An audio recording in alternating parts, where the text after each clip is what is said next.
Welcome to ई ज्ञान। चलिए आज हम लोग नॉर्टन्स थ्योरम की स्टडी करके देखते हैं। एक्चुअली नॉर्टन्स थ्योरम जो होता है वो ड्यूअल ऑफ थेवेनिन्स थ्योरम ही होता है, तो थेवेनिन्स थ्योरम के जैसा ही है। देखिए नॉर्टन्स थ्योरम का स्टेटमेंट क्या है। Any linear active two terminal network can be replaced by single current source I N in parallel with a single resistance R N, where IN is constant current source, it is equal to current which would flow in a short circuit placed across the terminals, and RN is the resistance of the network when viewed from these open circuited terminals after all independent sources have been replaced by their internal resistances.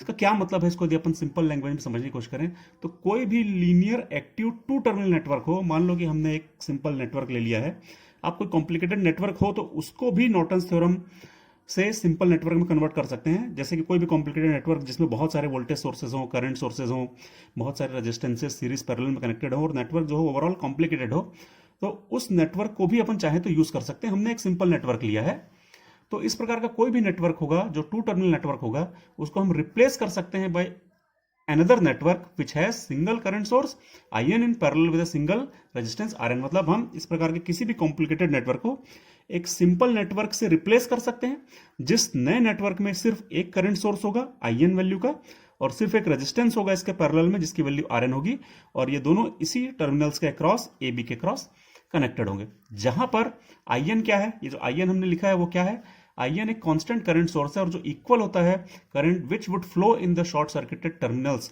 मतलब यदि हम इन्हीं terminals को short circuit करें तो यहां से जाने वाला जो करंट होगा वो IN के बराबर होता है। और रेजिस्टेंस RN क्या होता है, तो रेजिस्टेंस जो होता है when viewed from the open circuited terminals, मतलब इन्हीं ओपन सर्किट टर्मिनल से अंदर की तरफ देखने पर जो इक्विवेलेंट रेजिस्टेंस हमको दिखाई देता है वही होता है RN। लेकिन इसके लिए हमको जितने भी इंडिपेंडेंट सोर्सेज होते हैं उनको उनके इंटरनल रेजिस्टेंस से रिप्लेस करना होता है। तो ओवरऑल क्या मतलब है कि हम किसी भी कॉम्प्लिकेटेड नेटवर्क को एक सिंपल नेटवर्क से रिप्लेस कर सकते हैं। उस सिंपल नेटवर्क में सिर्फ एक करंट सोर्स होता है और एक रेजिस्टेंस होता है, ये पैरेलल में कनेक्टेड होते हैं। जहां पर जो करंट सोर्स होता है उसकी वैल्यू इन ओपन टर्मिनल्स को शॉर्ट करने पर जितना शॉर्ट सर्किट करंट फ्लो होगा उसके बराबर होती है, और सारे सोर्सेस को उनके इंटरनल रेजिस्टेंस से रिप्लेस करने के बाद इन ओपन टर्मिनल से अंदर की तरफ देखने पर जो रेजिस्टेंस दिखाई देता है वो कहलाता है RN। तो इस प्रकार से होता है नॉर्टन्स थ्योरम। चलिए हम नॉर्टन्स थ्योरम को अप्लाई करने के लिए कौन कौन सी स्टेप्स होती हैं उसको स्टडी करके देखते हैं। देखिए ये है हमारी steps for using Norton's theorem. अपन साथ साथ एक सिंपल सा एग्जांपल भी ले लेते हैं। चलिए तो सपोज ये हमारा एक सिंपल सा एग्जांपल है जिसमें सिर्फ एक वोल्टेज सोर्स है V, ये रेजिस्टेंसेज है R1 और R2, और ये एक रेजिस्टेंस है जिसको हम बोलते हैं लोड रेजिस्टेंस।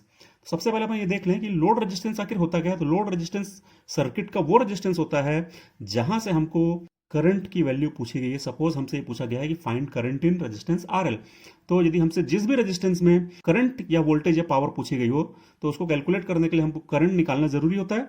तो जिस भी रेजिस्टेंस से हमको करंट निकालना है उसको अपन बोलते हैं लोड रेजिस्टेंस। तो यहाँ पर ये वाला जो रेजिस्टेंस है RL वो हमारा लोड रेजिस्टेंस है, और इसको हम कनेक्ट करते हैं टर्मिनल्स AB के क्रॉस, या हम अज्यूम कर लेते हैं टर्मिनल्स को AB।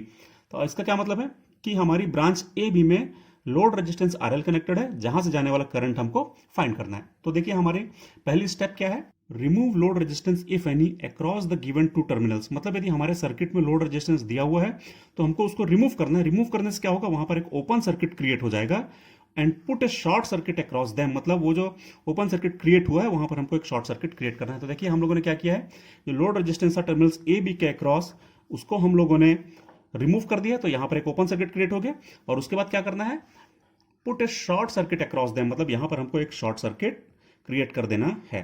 तो ये हमारा वोल्टेज V था, ये R1 और ये R2, यहां पर हम लोगों ने शॉर्ट सर्किट क्रिएट कर दिया। स्टेप 2 क्या है, देखिए compute the short circuit current ISC using conventional network analysis. मतलब कि हमको यहां से जाने वाला शॉर्ट सर्किट करंट जिसको अपन IN मतलब नॉर्टन्स करंट भी बोलते हैं, हमको वो फाइंड करना है किसी भी कन्वेंशनल नेटवर्क एनालिसिस के मेथड से। कोई भी मेथड से आप चाहें तो नोडल एनालिसिस यूज कर लीजिए, मैश एनालिसिस यूज कर लीजिए, या कोई भी मेथड आप यूज कीजिए, और यहां पर शॉर्ट सर्किट करंट हमको फाइंड करना रहेगा। तो हम कैसे फाइंड कर सकते हैं, देखिए तो हम लोग को क्या करना है, चूंकि इस रेजिस्टेंस के पैरेलल में शॉर्ट सर्किट है तो इसका मतलब ये रेजिस्टेंस भी शॉर्ट सर्किटेड हो जाएगा, क्योंकि किसी भी रेजिस्टेंस के पैरेलल में जब कोई शॉर्ट सर्किट होता है तो वो रेजिस्टेंस भी शॉर्ट सर्किट हो जाता है, या दोनों का जो इक्विवेलेंट रेजिस्टेंस है वो जीरो होता है। तो इस प्रकार से हम लोगों ने इस रेजिस्टेंस को यहां से हटा दिया है और शॉर्ट सर्किट जो है यहाँ पर हम लोगों ने ड्रॉ कर लिया है, और यही करंट जो होगा वो हो जाएगा शॉर्ट सर्किट करंट या नॉर्टन्स करंट। ये वाला रेजिस्टेंस है R1, ये वाला वोल्टेज था V। अब हम IN जो है या ISC बड़े आराम से निकाल सकते हैं, तो IN क्या हो जाएगा, ये हो जाएगा V/R1। मतलब हमने जो एग्जाम्पल लिया था, इस एग्जाम्पल में हम लोगों ने सबसे पहले लोड रेजिस्टेंस को रिमूव किया, वहां पर एक शॉर्ट सर्किट क्रिएट किया, और ये शॉर्ट सर्किट का करंट हम लोगों ने फाइंड कर लिया है V/R1। किसी भी मेथड से अपन फाइंड कर सकते हैं। थर्ड स्टेप क्या है, रिमूव लोड रजिस्टर, मतलब कि फिर से अपने इस ओरिजिनल सर्किट से लोड रेजिस्टेंस को अपन को रिमूव करना है। Find internal resistance Rn of the network as looked into from given open terminals, मतलब कि इसको रिमूव करने के बाद जो ओपन टर्मिनल्स बचेंगे वहां से अंदर की तरफ देखने पर जो रेजिस्टेंस हमको दिखाई देगा वो होगा इंटरनल रेजिस्टेंस, और उसी को हमको फाइंड करना है। लेकिन इसके लिए हमको पहले क्या करना पड़ेगा, for this first deactivate all independent sources, मतलब सारे इंडिपेंडेंट सोर्सेज को हमको डीएक्टिवेट करना पड़ेगा। कैसे करेंगे, replacing them by their internal resistances, मतलब कि जो भी उनका इंटरनल रेजिस्टेंस होगा सोर्सेज का, उस इंटरनल रेजिस्टेंस को छोड़ करके हम सोर्स को डीएक्टिवेट कर देंगे।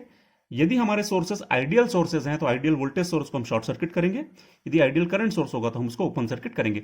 हमारे नेटवर्क में देखिए सिर्फ एक वोल्टेज सोर्स है, वो भी आइडियल सोर्स है, तो हम इसको क्या करेंगे, इसको हम लोग शॉर्ट सर्किट कर देंगे। तो चलिए देखिए, ये हम लोगों ने फिर से इसका एक नेटवर्क बनाया। लोड रेजिस्टेंस को हमने सबसे पहले ए बी से रिमूव कर दिया, बाकी का सर्किट एज इट इज है, और जितने सोर्सेज होंगे उनको इंटरनल रेजिस्टेंस से रिप्लेस करना है। तो हमारे पास सिर्फ एक आइडियल वोल्टेज सोर्स है, तो आइडियल वोल्टेज सोर्स को हम क्या करते हैं, उसको शॉर्ट सर्किट कर देते हैं। तो यहां पर हम लोगों ने शॉर्ट सर्किट कर दिया है क्योंकि आइडियल वोल्टेज सोर्स था।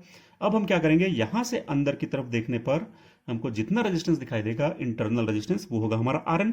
ये दोनों रेजिस्टेंसेस क्या है, पैरेलल में है, क्योंकि R1 के दोनों टर्मिनल और R2 के दोनों टर्मिनल जो है वो आपस में कनेक्टेड है या कॉमन है। R1 का पहला टर्मिनल R2 का पहला टर्मिनल कॉमन है, R1 का दूसरा टर्मिनल R2 के दूसरे टर्मिनल से कनेक्टेड है। तो इसका मतलब R1 और R2 पैरेलल में है, तो इसका मतलब हो जाएगा R1 is in parallel with R2। तो Rn क्या हो जाएगा, वो हो जाएगा R1 R2 divided by R1 plus R2। इस प्रकार से अपन लोग Rn भी कैलकुलेट कर लेंगे। तो जो हमारी स्टेप नंबर 3 थी वो भी कंप्लीट हो गई। तो इस प्रकार से हम स्टेप्स को वन बाय वन अप्लाई करते जाएंगे। नेक्स्ट स्टेप क्या है, draw Norton's equivalent circuit by connecting A current source ISC, या उसी को अपन बोलते हैं IN, in parallel with resistance Rn between two terminals. तो उन्हीं दोनों टर्मिनल्स ए बी के अक्रॉस हमको क्या करना है, एक करंट सोर्स लगाना है इन पैरेलल विथ रेजिस्टेंस। तो हम लोगों ने देखिए यहां पर वही कनेक्ट किया है, ये टर्मिनल्स हमारे ए बी थे, उसके अक्रॉस हम लोगों ने एक वोल्ट करंट सोर्स IN और पैरेलल में एक रेजिस्टेंस Rn हम लोगों ने कनेक्ट कर दिया है। कहां पर, उन्हीं दोनों टर्मिनल्स ए बी के अक्रॉस। उसके बाद हमारी नेक्स्ट स्टेप क्या है, देखिए, तो नेक्स्ट स्टेप है reconnect the load resistance RL across load terminals, मतलब कि ये जो टर्मिनल्स ए बी थे उसके अक्रॉस हम लोग फिर से वापस लोड रेजिस्टेंस को कनेक्ट कर देंगे। जो हम लोगों ने यहां से रिमूव किया था उसी को वापस यहां पर कनेक्ट कर देंगे। Then compute current through RL using this formula. तो हम लोग क्या करेंगे कि इस लोड रेजिस्टेंस से जाने वाला करंट जो हमको शुरू में फाइंड करने के लिए बोला गया था, उसको इस फॉर्मूले का यूज करते हुए अपन कैलकुलेट कर लेंगे। ये फॉर्मूला कैसे आएगा, बहुत सिंपल है। यहां से जाने वाले करंट IN को करंट डिवीजन रूल से अपन लोग इससे जाने वाले करंट में कन्वर्ट कर सकते हैं। तो इससे जाने वाला करंट क्या होगा, total current which is IN multiplied by opposite resistance. तो यहां का करंट निकालना है तो उसका अपोजिट रेजिस्टेंस Rn होगा, divided by sum of resistances. तो ये सम ऑफ रेजिस्टेंसेस हम लोगों ने कर दिया। तो इस फॉर्मूले से हम लोग लोड रेजिस्टेंस से जाने वाला करंट अपन फाइंड कर सकते हैं, क्योंकि हमसे लोड रेजिस्टेंस से जाने वाला करंट ही पूछा गया था। तो ये होती हैं हमारी स्टेप्स। ये हमारी स्टेप नंबर 1 थी, ये स्टेप नंबर 2 थी, फिर 3 थी। इस प्रकार से अपन वन बाय वन सारे स्टेप्स को अप्लाई कर सकते हैं। तो ये हो गई हमारी steps for using Norton's theorem. Thank you.